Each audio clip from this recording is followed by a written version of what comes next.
Hi guys, I'm Kat and this is Catadactyl. Welcome back to my channel if you are here for books, and thank you for watching this if it is your first time on my channel. Usually I do bookish things, but I am happy to announce that I am going to be starting a new series. So I've been interested in intentional living for a while now, so I just want to give you guys a little back history on me and why these things have come to my attention. So after university I moved from the US to South Korea, where I only brought 2 suitcases and a rucksack. Then after 2 years I moved from South Korea to Japan with 2 suitcases, a rucksack, and 2 dogs, and a partner. And then after about 1 year in Japan, we actually moved from a studio to a house. So that time we had to hire movers. 1, because we had a lot of stuff, and 2, because we had furniture which we weren't going to sell because obviously we're just moving locations, not countries. With each of those moves, of course, if you've moved yourself, you would know that you have to pare down to what is essential and you get rid of all like the riffraff and like the maybe I like that. No, you keep everything that you just love. And so it got me thinking about, wow, like we're moving from an apartment to a house and we had put enough stuff in that apartment to fill a house, an actual like house. And I was like, oh my gosh, like am I becoming a hoarder? And like I don't think I am. I think that I'm at like a normal level of stuff. But definitely there is room for improvement, because when things accumulate and like you finish a work day and you just leave stuff laying around, I mean, like I think we all know that feeling of like stress and anxiety. Even if it's not a lot, like you know you should clean it. And like you know that that's messy.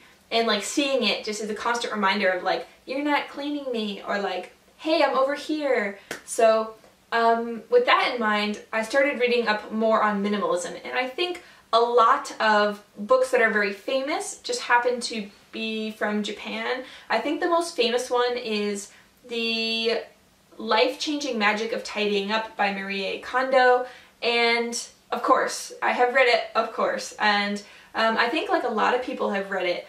But what is actually funny to me is I remember reading it and then talking with my Japanese coworkers, and they haven't read it and they don't know about it. And it's not like a super popular thing in Japan amongst the people that I have spoken to. So it got me thinking about how could this be?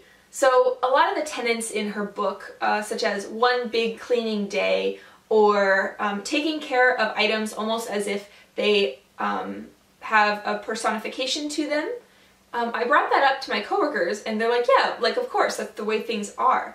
So I realized like a lot of things in Kondo's book are actually just elements that are inherent in Japanese society, which I thought was really intriguing. So around that same time, I wanted to start cleaning our house, and not just clean it, but I'll like do a minimal clean where we could find out that we're gonna move in 3 months and we don't have to get rid of barely anything because I've already done that. One of the most stressful things about moving is always having to get rid of stuff that you don't need. And I'm like, why not now? Why not just get rid of it now? Because I can donate it, other people can get a use out of it, perhaps I can sell it and get money back, all these different things.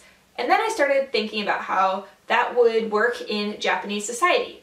My neighborhood, for instance, like I'm not talking about obscure ideas, I'm talking about real life applicable actions. And already there are a few things that are gonna be problematic from a Western standpoint going into the Japanese style of doing things. So I was thinking that it might be really interesting to people who like minimalism or have read about Japanese minimalism, or who are interested in what a Japanese house in a Japanese kind of neighborhood would function and work as, kind of how the recycling and upcycling and minimalist lifestyle in Japan would actually work and what it would look like. So I was thinking that as I go through my house, I would chat to you guys and tell you guys about how things are going. It's really good closet clear out porn, as it were, as well as other elements which I don't think people are talking about, which is like how hard it is to throw away stuff in Japan if it's not like regular trash. And even then, regular trash is hard to throw away sometimes. Where you can donate things, like recycle shops and Goodwills and recycle shops and upcycle shops. Different things like that, which perhaps other people maybe haven't spoken about as much, and that I think would be really good to document. Also, just for me personally, it's good to have a 1 video a week goal, because then at least I know it is kind of motivating me to do something productive during my week and see what happens. So I am really looking forward to doing this with you guys, and if this sounds like something that you would like to see, then please hit the like button or subscribe. You can also let me know what kind of things you would like to see about our life in Japan, especially pertaining to minimalism. I hope you are having an absolutely fabulous day, and I will chat to you later. Toodles! Bye!